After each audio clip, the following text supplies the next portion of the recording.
am ASMR Reality, and tonight we are going to be discussing the theory of everything. But before we do, let's get a flame going.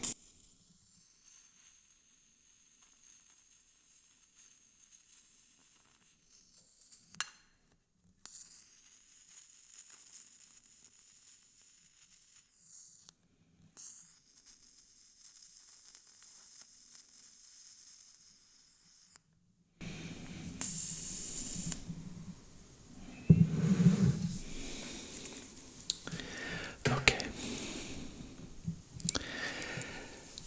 I received a comment recently from Roddy Rich, and he said that a book he read called My Big Toe changed his life. And anytime I get a comment like that, it makes me curious because I like to learn, and I didn't know what this book would be about. My Big Toe, TOE. The toe part stands for Theory of Everything. So I don't have the book yet, but I went online and I looked, and there's an overview of it. So I've ordered the book. I wanted to read it, but I thought I would introduce you to this theory because there's a lot. There's like an introduction, and so there's parts of this I have not read. So I thought, well, this would be nice to cover with you, so that you can learn along with me. And so let's get into it. Let's check it out. Get to know the theory. If you're new to My Big Toe, this is the place to start. A step-by-step introduction to the model explains why our universe is best seen as a virtual reality in which we are players learning to make good choices. What at first glance seems an outlandish claim resolves in a single stroke of a multitude of puzzles in physics, philosophy, and psychology that had previously resisted rational explanation. The author is Tom Campbell. He is a nuclear physicist who worked in the NASA systems risk analysis. Tom has championed for more than 50 years the drug-free research into altered states of consciousness. Through systematic exploration of his own consciousness, Tom was able to develop a scientific model of reality, explaining how and why the physical world only exists in our minds. So if you've ever heard people talk about like living in a simulation, this I think is what they are referring to. So here is the overview. Who are we? What is real? Why are we here? These are amongst the biggest questions we can ask and some of the oldest mysteries.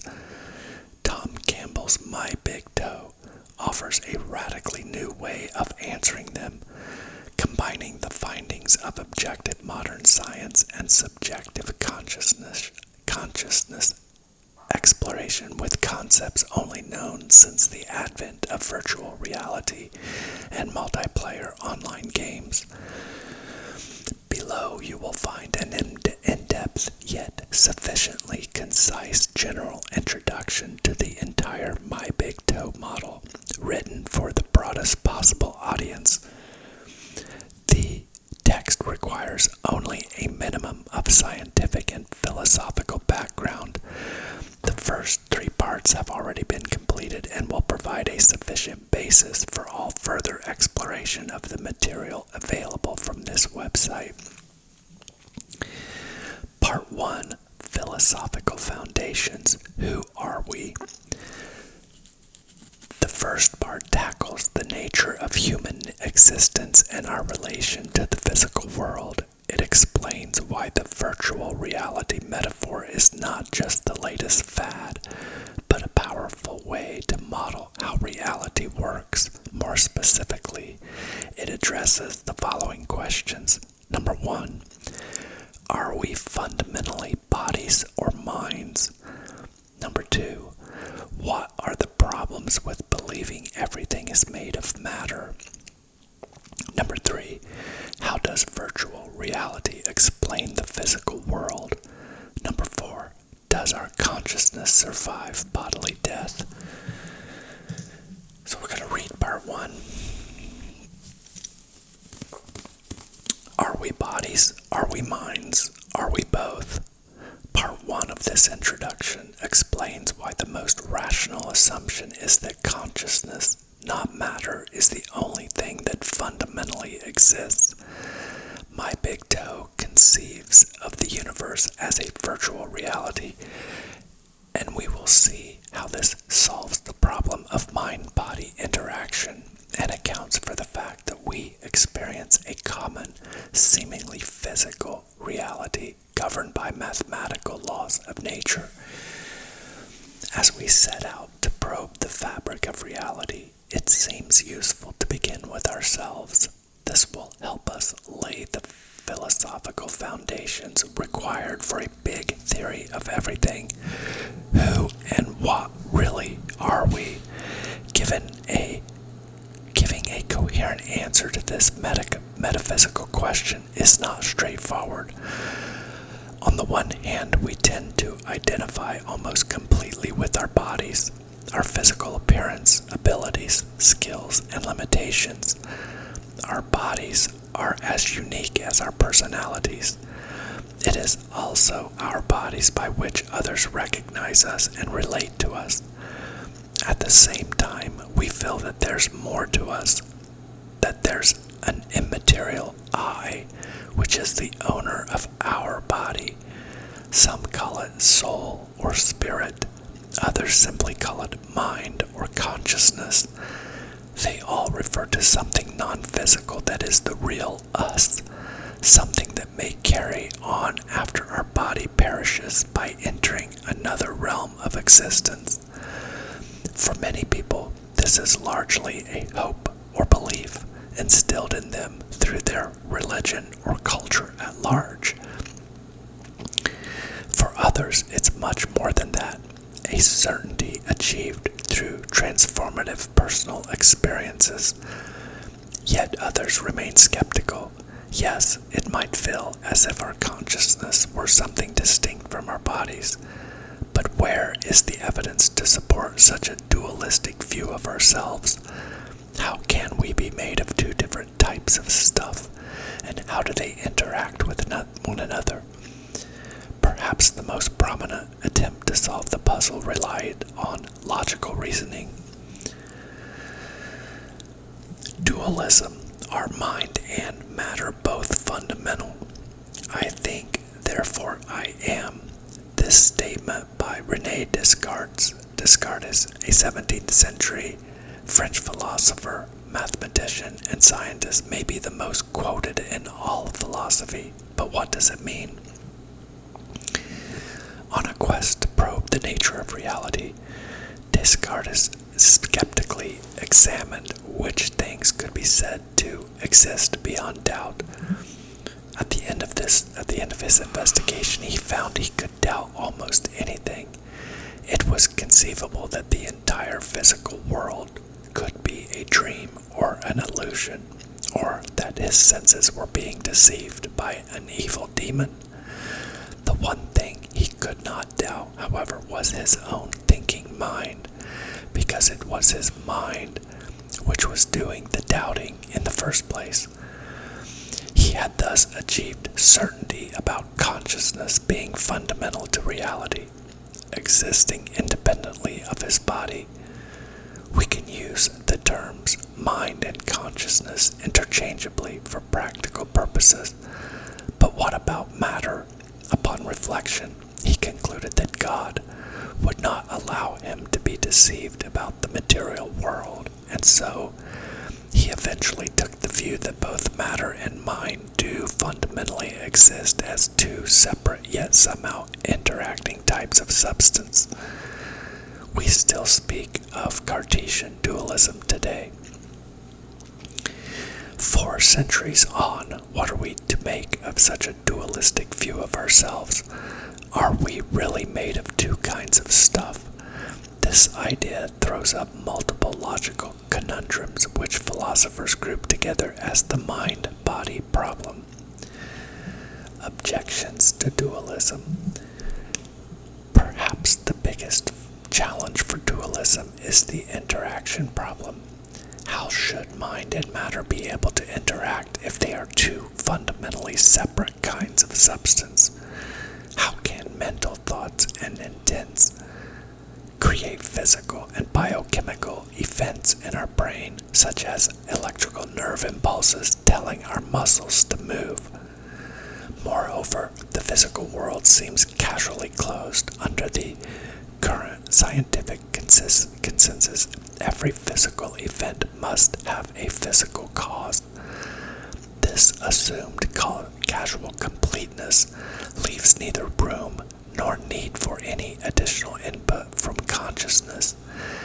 If our mind were to add mental causes to physical causes, our bodily actions would seem overdetermined, possibly violating some laws of physics. To complicate things further, if we really do have some sort of soul, how does it enter and leave the body and the physical world? And where does that soul come from and return to?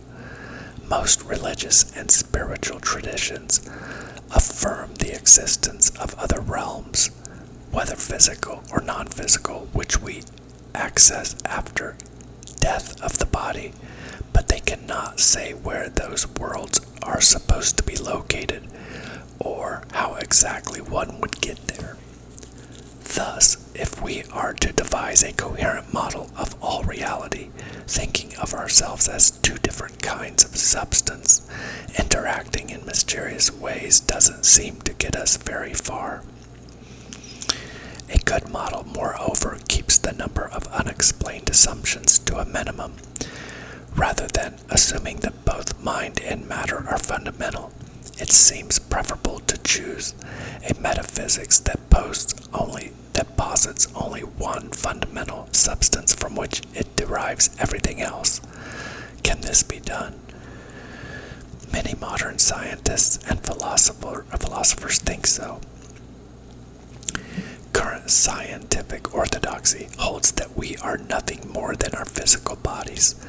This claim is grounded in the metaphysics of materialism, the idea that everything can be logically reduced to and ultimately explained by physical laws and entities. These include the quantum field, space-time, energy, the 4 fundamental forces, plus at least 17 types of particles, and 25 fundamental constants, which together just so happen to produce a habitable universe. In the materialist view, consciousness is merely a byproduct of material interaction. Neuroscientists continue to discover more and more correlations between our subjective mental states and objectively measurable patterns of brain activity. To many of them, these correlations also suggest causation. They believe that electrochemical brain processes are somehow able to create consciousness. Materialism gained a strong foothold in science in the 19th century. The universe was thought to unwind deterministically, like a gigantic clockwork. British biologist Charles Darwin proposed a theory of evolution which didn't seem to require an intelligent designer. Many scientists thought it would soon be possible to explain everything in terms of the physical. Curiously, this hope has remained alive to this day, even though in the early 20th century, long-held physical assumptions were shattered at the core. Quantum mechanics, to the bewilderment of its inventors, suggested that at the most fundamental level, the universe is neither deterministic nor objective. Instead, it is probabilistic and responsive to measurement choices made by conscious observers. A few quantum physicists have been grappling with the problems of measurements and consciousness ever since, but the rest of the scientific community responded with a shrug. Quantum mechanics was simply a weird science, very useful for developing technologies such as lasers and computer chips, but philosophically incomprehensible. Most physics students were told not to waste time wondering what it all meant, but to shut up and calculate. Materialism has thus shaped Western education systems for more than a century. As organized religion lost its grip on modern society, it was the scientists who became the high priest of Western culture, telling everybody else what to believe about the nature of reality. Crucially, the materialistic belief set implies an atheistic worldview. It says that however the universe came about, it wasn't created by an intelligent source. The cosmos has no ultimate purpose. Life on Earth emerged through chance, chemical reactions. Sorry, turn this off.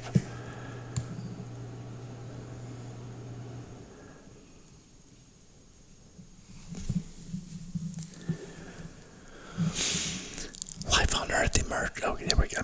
Our lives have no higher purpose or meaning other than what we choose to give them. When our brains and bodies die, we cease to exist. If religions make claims about the afterlife, that's just to give their followers an illusory hope for eternal life and compensation for miseries endured. In times past, such a belief must have been useful for physical survival, otherwise it wouldn't have evolved. These, in a nutshell, are the core beliefs underlying today's scientific paradigm.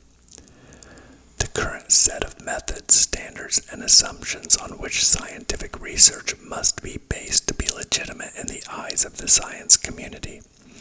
Researchers who challenge these assumptions or even try to prove them wrong, which should be a natural thing to do given that scientific progress is often achieved by falsifying or improving upon existing hypotheses, are often ridiculed by the scientific mainstream and have difficulty raising funding for their work.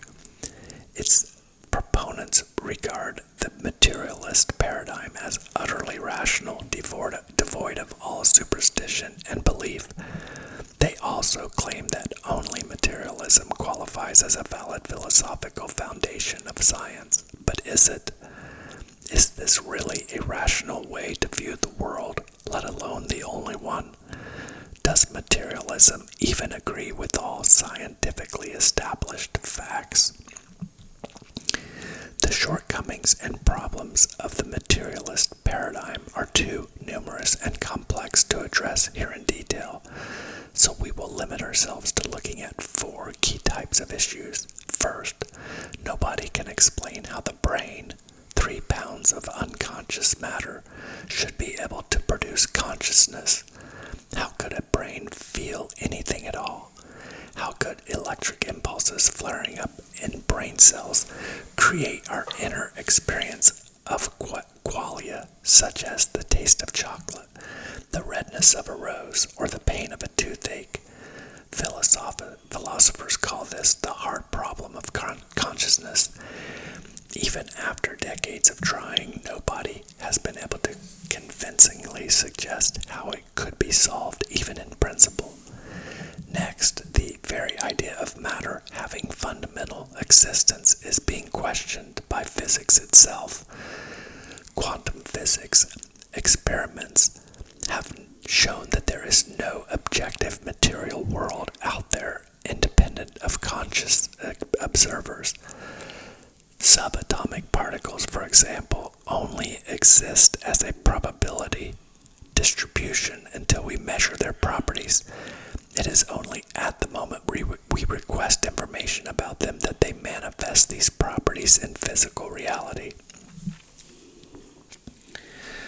Some physicists have tried to explain away the role of consciousness in generating the physical world, but alternative interpretations of quantum mechanics largely rely on making unscientific assumptions far removed from reality.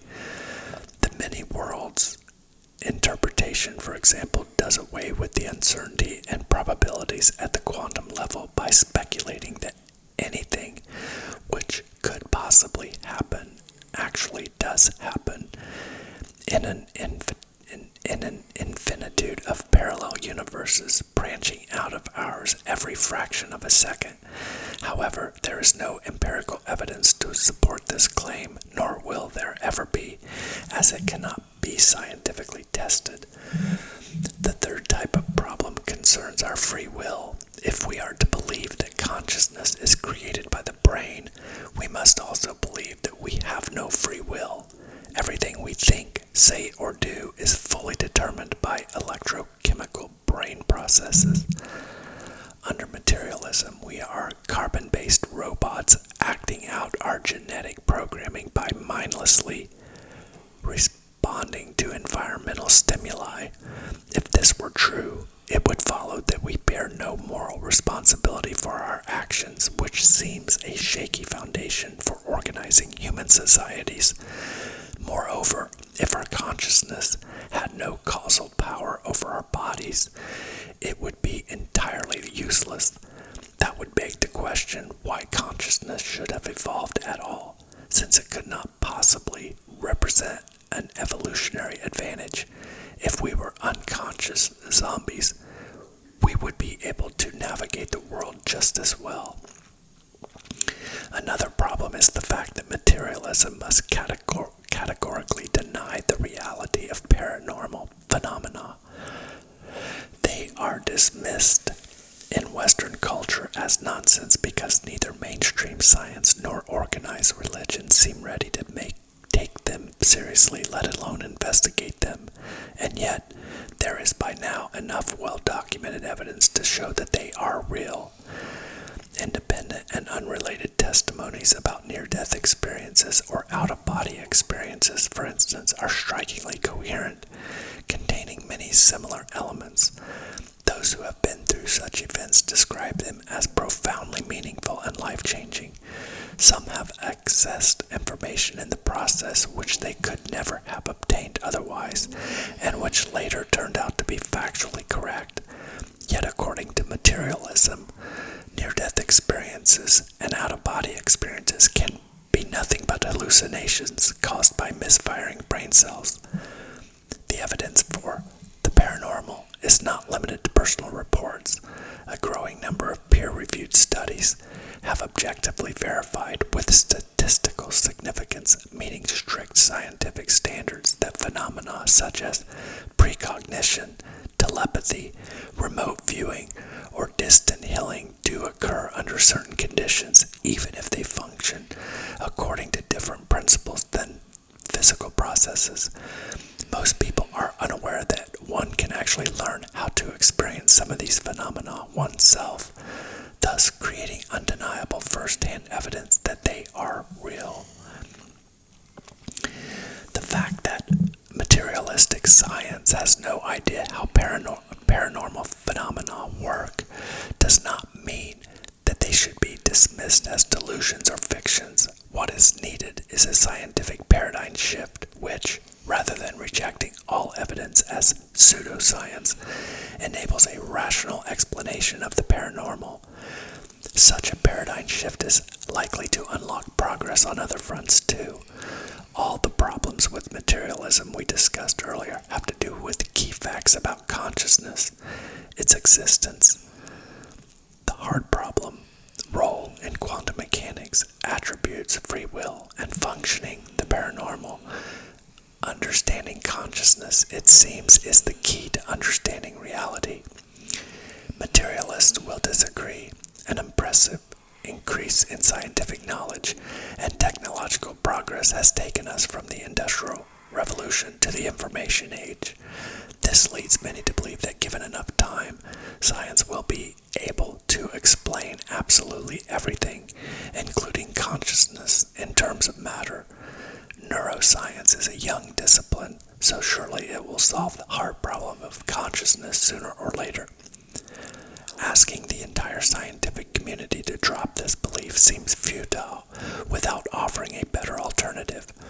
If we are to transcend the materialistic paradigm, we'd better say what is to come next and provide compelling arguments. What other options are there if matter can't explain mind, and if matter and mind cannot both be fundamental? Can mind explain matter? As it turns out, it can. This is where my big toe comes in.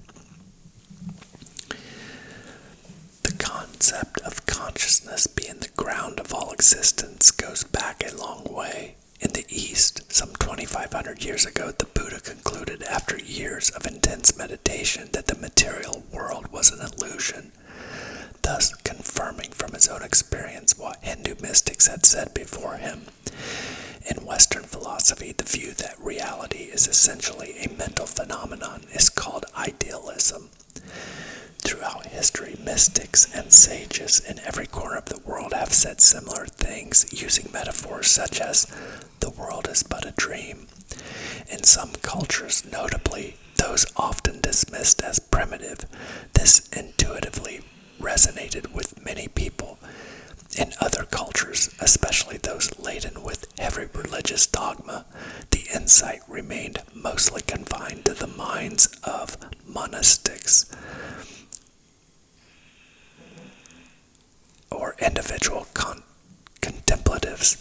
Today, thanks to the internet, the common insights of the world's wisdom traditions are accessible to anyone willing to do a bit of research. Curiously, the mystics made their claims about the fundamental nature of reality without any scientific knowledge or access to high-tech instruments such as particle accelerators or space telescopes. They based their insights on transformative experience gained through introspection, the subjective but systematic exploration of their own consciousness, which many performed through various types of meditation. By exploring their inner space, they were able to gain knowledge about outer space. What must seem absurd from a materialist viewpoint is, as we shall see, entirely logical if consciousness is fundamental to reality. In modern science, however, idealism never took hold. Although various versions of it were championed by philosophers such as the 18th century Irishman George Berkeley, it was materialism which eventually formed the basis for the systematic investigation of nature. Materialism motivated scientists to find physical causes for all physical events, and for a long time it seemed as if there was no end to the explanations a materialistic science could provide. As we have seen, though, that's far from correct, and the problems with the current materialistic paradigm are becoming more and more obvious. Idealism, like materialism, is monism. It seeks to explain everything in terms of one substance only. Under idealism, that substance is consciousness. That implies that the physical world is not fundamental, but somehow emerges from consciousness. How is that even supposed to work? This is a lot longer. This is not the whole book, but it's long, so I'm going to have to stop there because I'm about 30 minutes in, but it's interesting for sure. I'm excited to read further into this.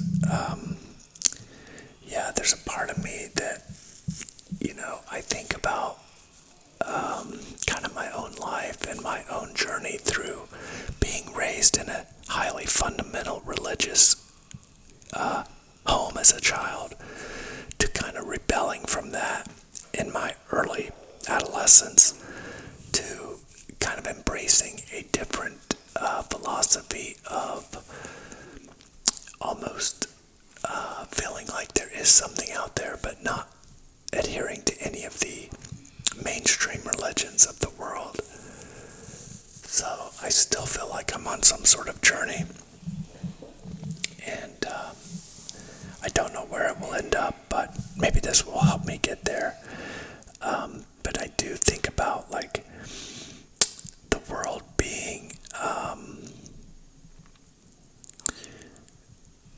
a simulation.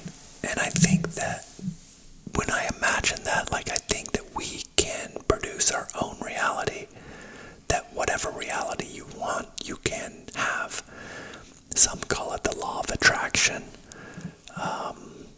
But I do believe it's what we focus on is what we get. So I feel like that's how I've been able to transform my own life, by creating my own reality. And I feel like I've already been through step one, which was basically transforming my life from poverty. But now moving forward, I think I want to focus more on like relationships and family, and meaning. So that's what I focus on now. But anyway, I appreciate you watching tonight. I hope you found this interesting. The website is just My Big Toe. If you just Google My Big Toe, you'll find it. It's actually my-big-toe.com. So anyway, thank you so much for watching. And thank you, Roddy Rich, for bringing this to my attention. And yeah, if you haven't subscribed, please subscribe. If you are a subscriber, please hit the like button for me. Thank you for watching, and I'll see you on the next one. Good night.